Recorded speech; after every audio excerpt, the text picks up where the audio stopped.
Dulu orang masih mendengarkan argumen-argumen survei, orang yang kuat elektabilitasnya ada kecenderungan dikerubungi oleh partai. Sejak 2024 ini, survei itu cenderung dianggap variabel nggak penting. Yang penting itu adalah elit, demokrasi mereka yang menentukan.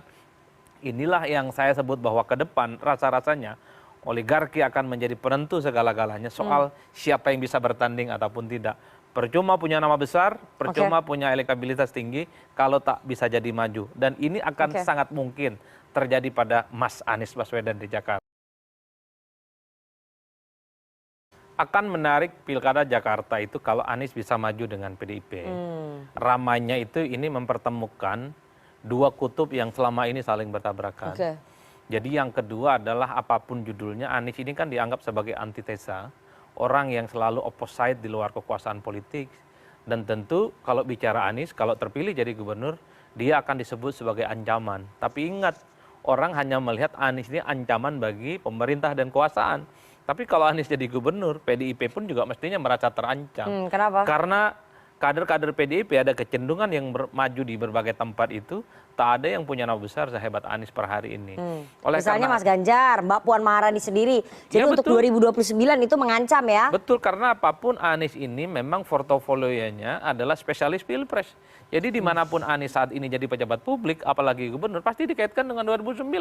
2029 nggak bisa maju lagi, 5 tahun lagi pasti.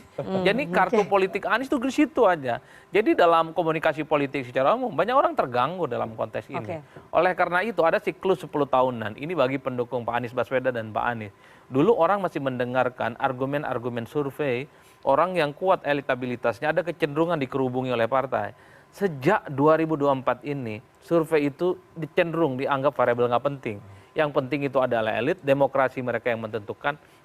Inilah yang saya sebut bahwa ke depan rasa-rasanya oligarki akan menjadi penentu segala-galanya soal siapa yang bisa bertanding ataupun tidak.